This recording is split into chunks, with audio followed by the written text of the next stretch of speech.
Newsfirst, Newsline with Faraz, Shauketaly. And a jolly good morning to you. This is Newsline, live as always from the Newsfirst studios in Dawson Street in Clambo. And broadcasting live just, I suppose, when we tell you everything else. This morning, the day after the no confidence motion, we've got Maitri Gunaratna with us. Very good morning to you, Maitri. Morning, Faraz. Morning. Bit sunburned. Yes, 5 days of walking in the sweltering sun against the... And what was the people's pulse when you were walking from Kandy to Colombo? Excellent, Faraz. I mean, you can't believe it. People were very appreciative of what we did. And especially when we were passing Kegol, Mavanal, there were so many people who came and said that they were unable to even celebrate the Sinhalese and Tamil New Year because their financial situation was so grave. And also the people highest amount of pawning of jewelry has been taking place during these few days because that's the last resort people have.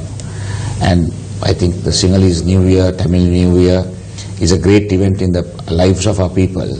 So they don't want to show the home front that they don't have the money. And the children that they don't have the money to celebrate it.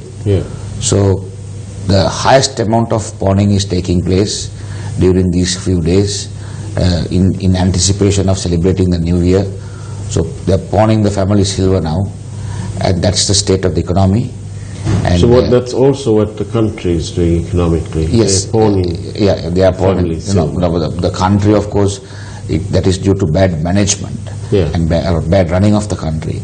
But whereas the people, I mean, they have voted this government into power, they expect prosperity, right? But it is completely the other way around, and it's a very bad situation for us. I mean, the no confidence motion was defeated by the Prime Minister. I mean, so much so that is what the parliamentarians feel, that there was no fraud. Yes, but now it's so clear, isn't it, Maitri?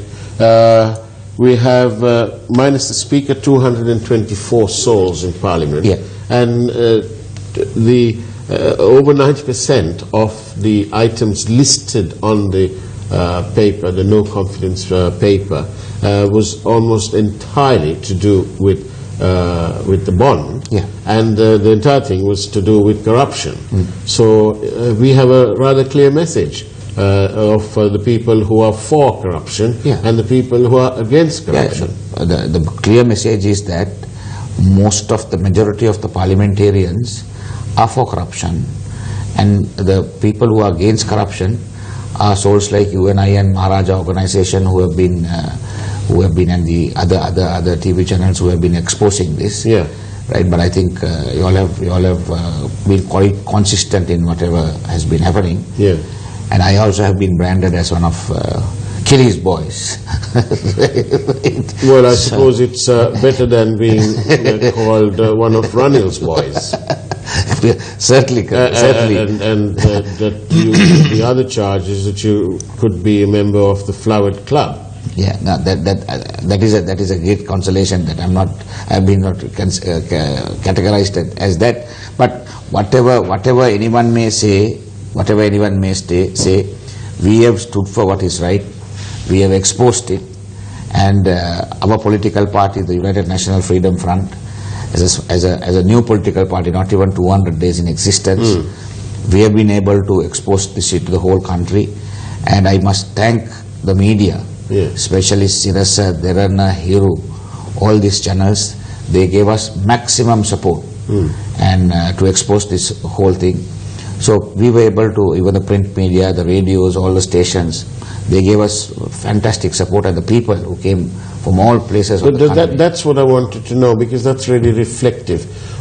It isn't like you took 50 busloads of people and then traveled that way. No. People from each area sort of joined until the next and the next. I would say for us, I mean, that was not a huge amount of people who joined. There were people who joined. Yes, but they only did it until they to the next town, that little area.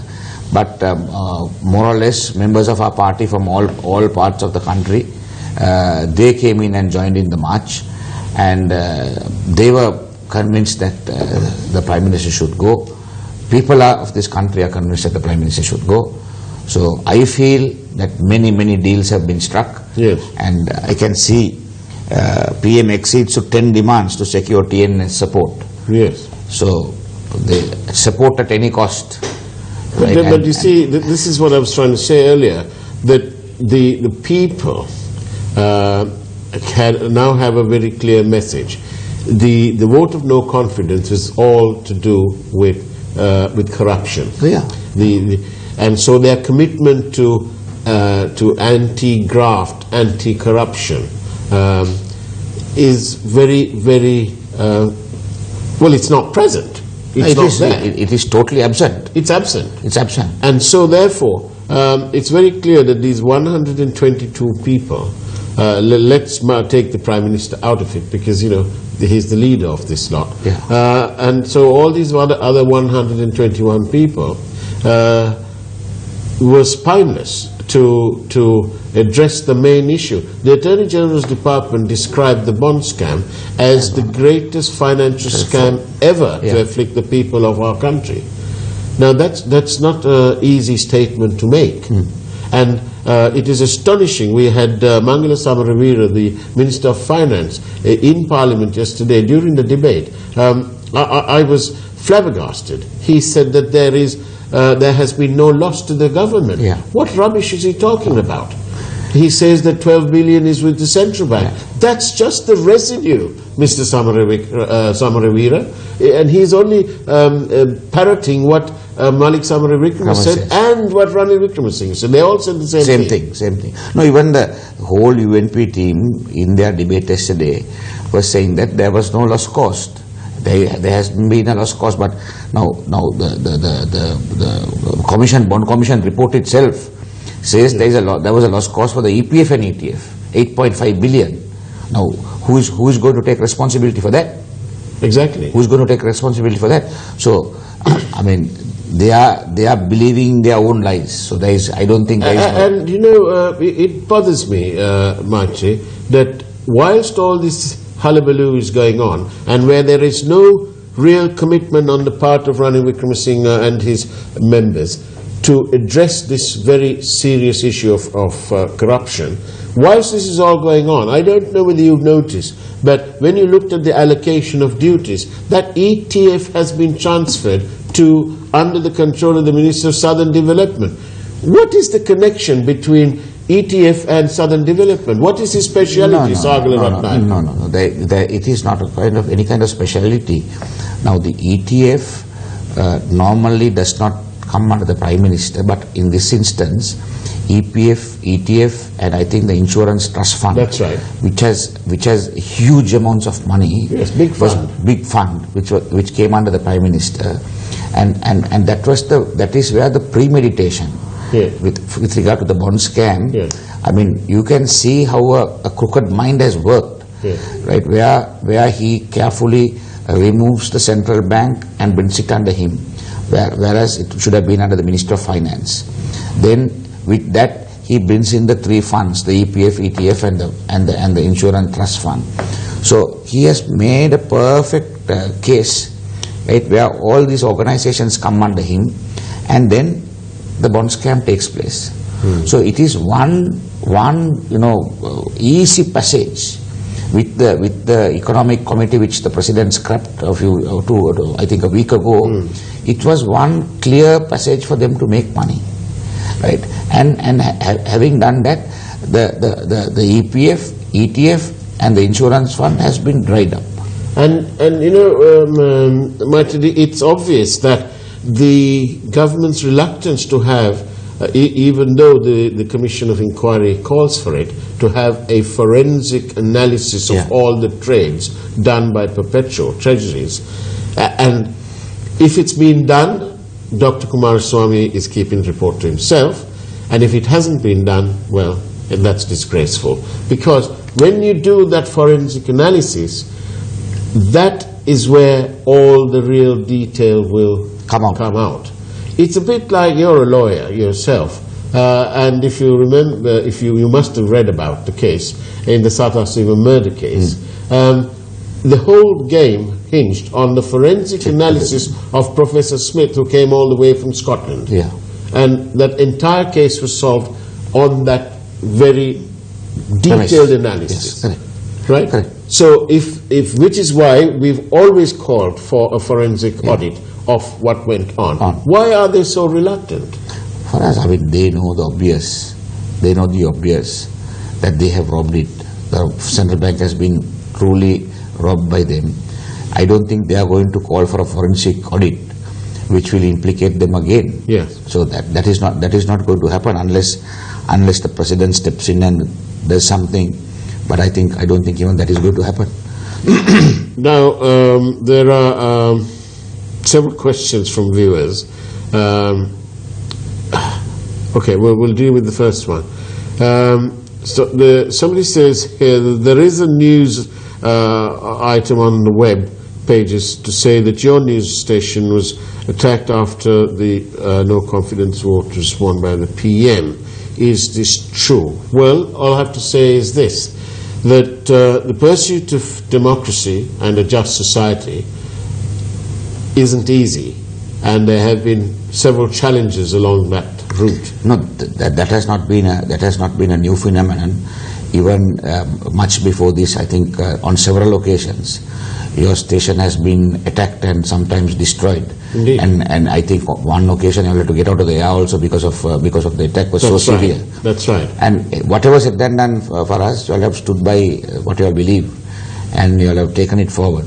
And I think the people in the country appreciate the role which has been played, and even I heard that they were going to come in procession and light crackers in front of your organization. Yeah.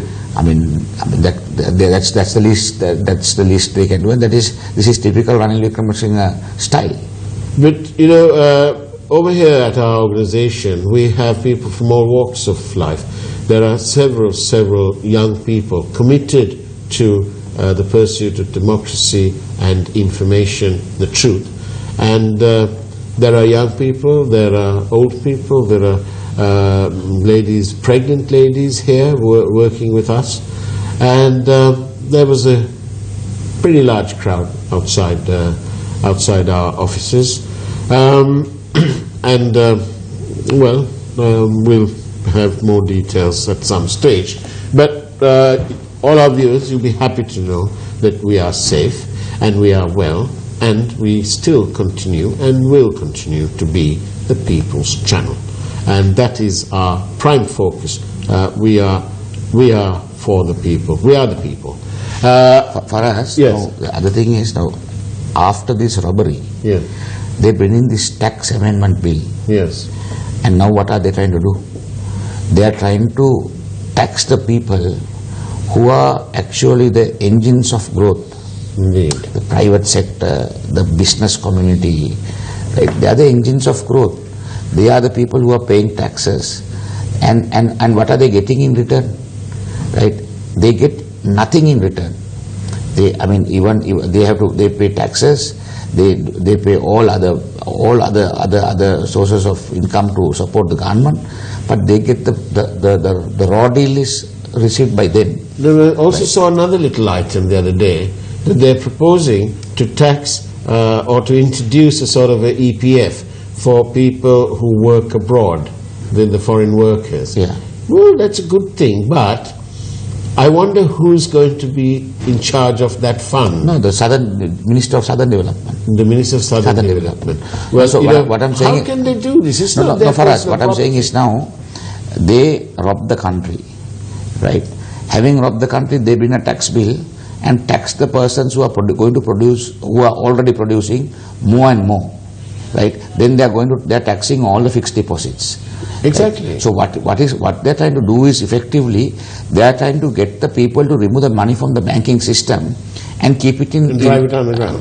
Drive it underground. Then what the next thing which is going to happen is there's going to be more robberies which is going to take place. Well, apparently another scam is waiting to happen, because apparently all the money, this is unconfirmed, okay, but all the money that was made in the bond and suddenly sort of disappeared and it's finished because of what happened yesterday. Yeah. And so now they'll need to top up. Definitely. The coffers are empty. And the other thing is for us now, they are going to tax the foreign earnings. Yes. Right? They're going to tax the foreign earnings. Now, do you think the country is going, now people who go abroad, do you think they are going to send it here if they are going to be taxed unnecessarily? Indeed. So the monies coming in are also going to be restricted. So I of course see a situation where in a maybe a month or two there will be a complete standstill.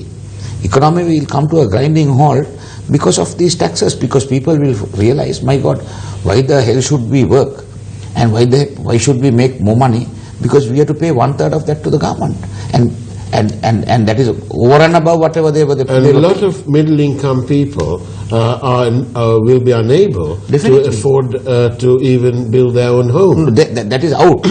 That is out for us today's building costs. Yeah. I mean, building a home for a normal citizen is impossible. I mean, they have to go in for loans and debt. Yeah. Right? And that is not going to be a possibility, and the government is also not stepping in and doing many housing projects. Yeah. Right? After, I think, His Excellency Mr. Premadasa in Colombo, there haven't been any kind of large-scale Maligavatta type of housing schemes. No. Right? So unless the government... Now there's a lovely name from the past. Why am I so happy when I hear the word Premadasa? On that note, we'll take a short break. Don't go away, this is Newsline.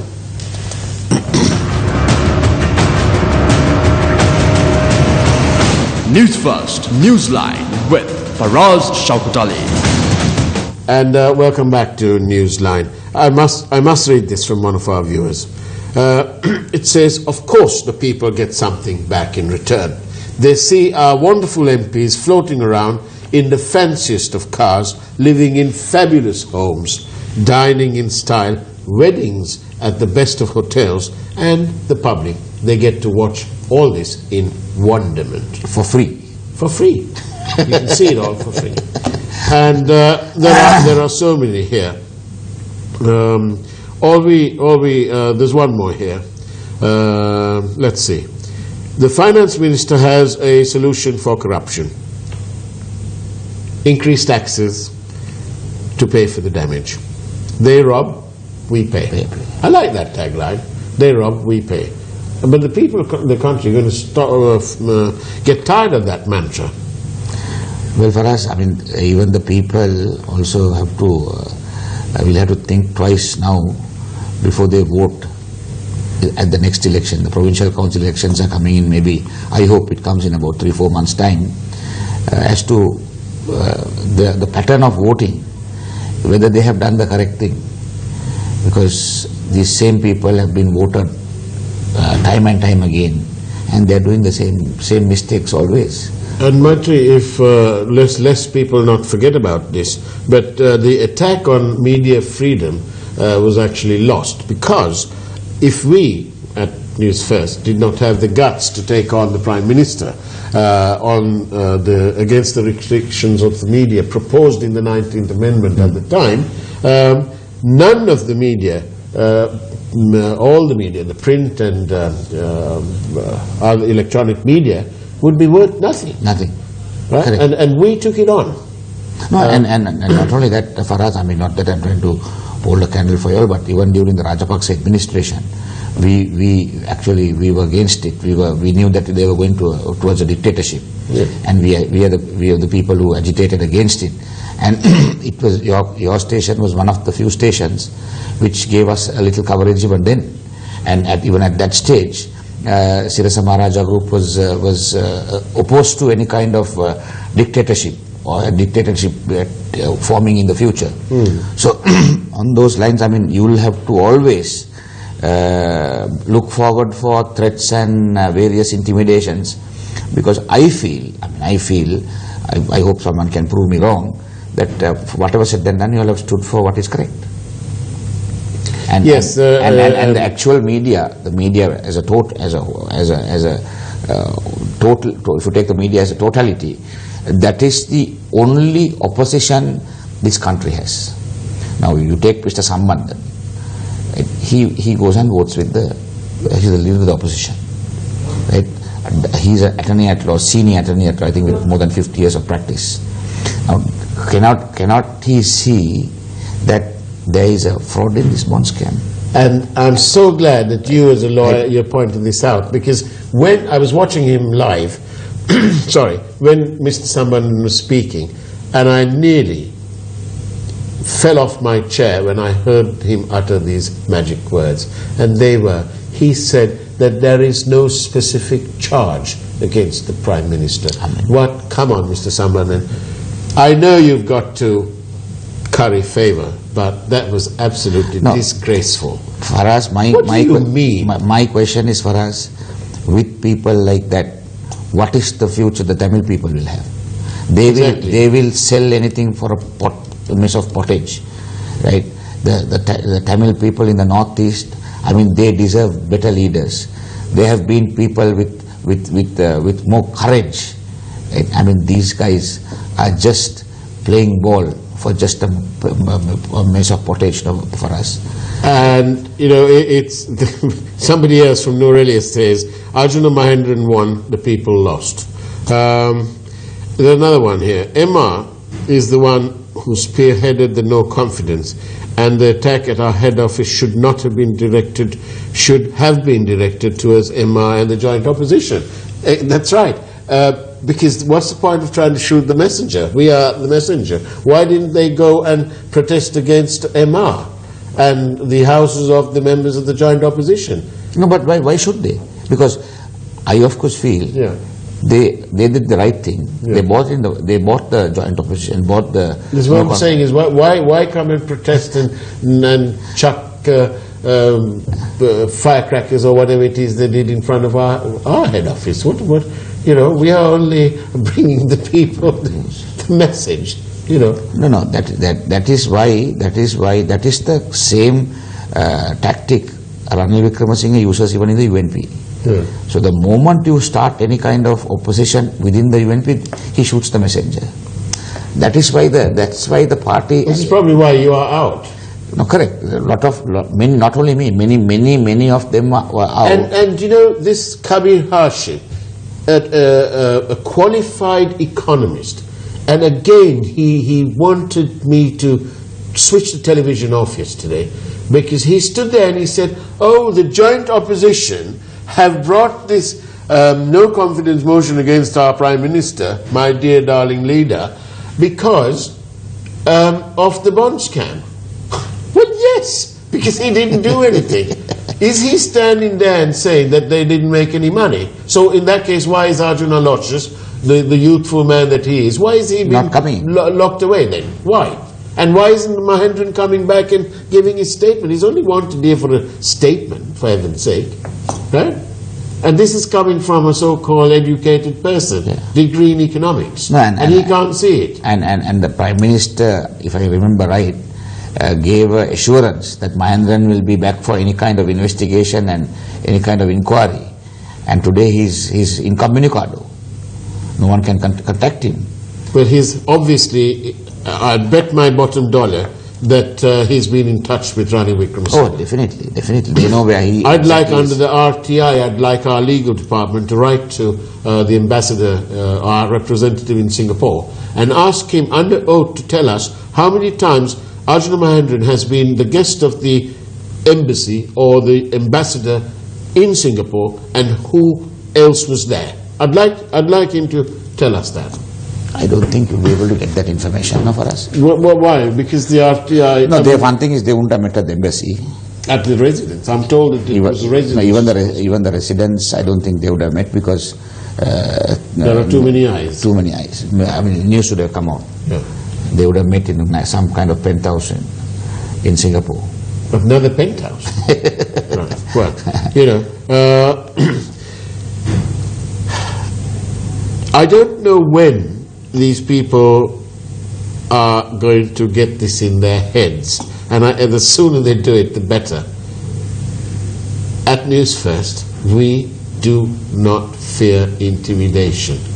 We just get stronger and stronger. We will never, never, never, give up. We represent the people. Maitri, how many of those 122 people, or let's take the whole lot, 225, how many of them would be able to march like you did from, say, Kandy to Colombo? Do you think, how many of them do you think will... What is their slogan? No slogan. I want to know if they can just, whether they can actually walk the streets. No, I don't think... Or will they have to get in their nice little cars, nice expensive cars, and hide? And be whizzed from one place to another? I would like to put it this way.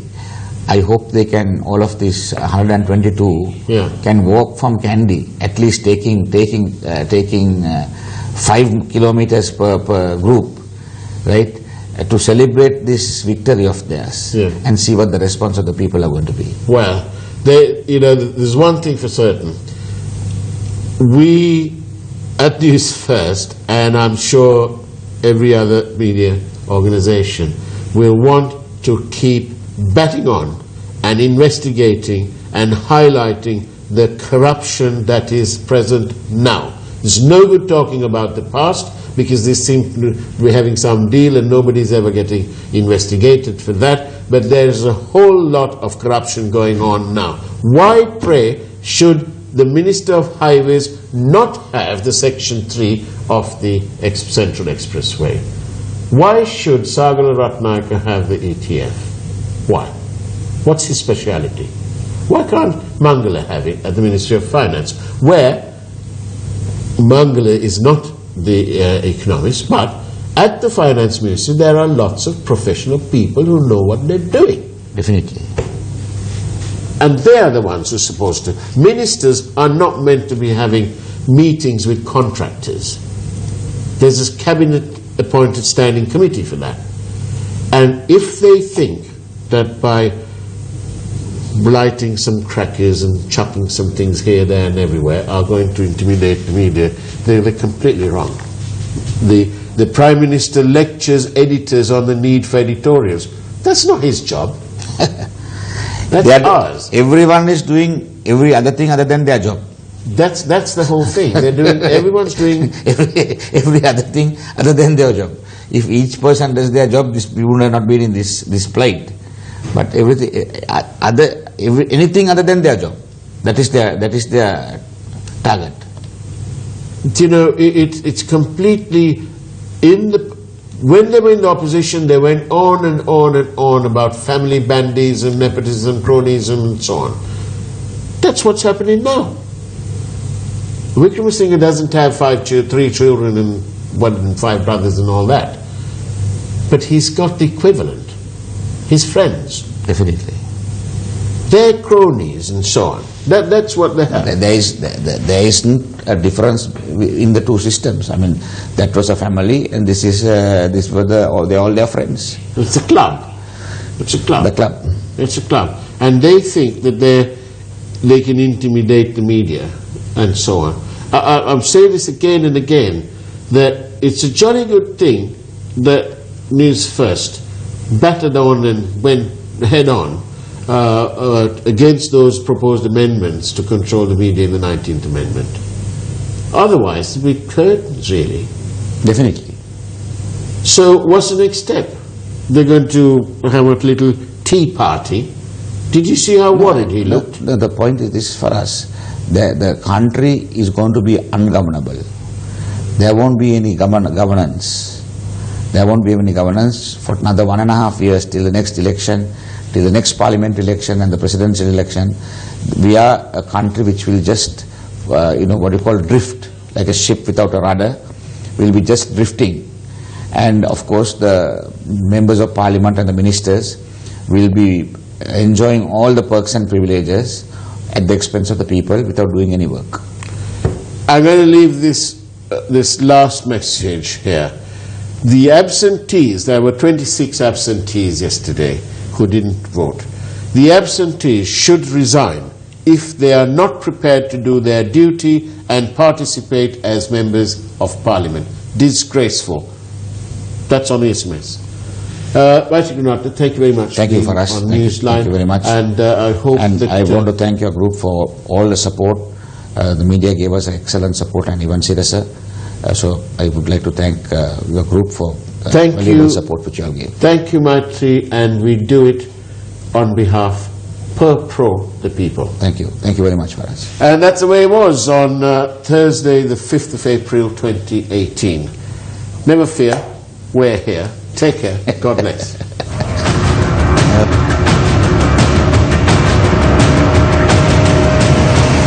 Newsfirst, Newsline with Faraz Shauketaly.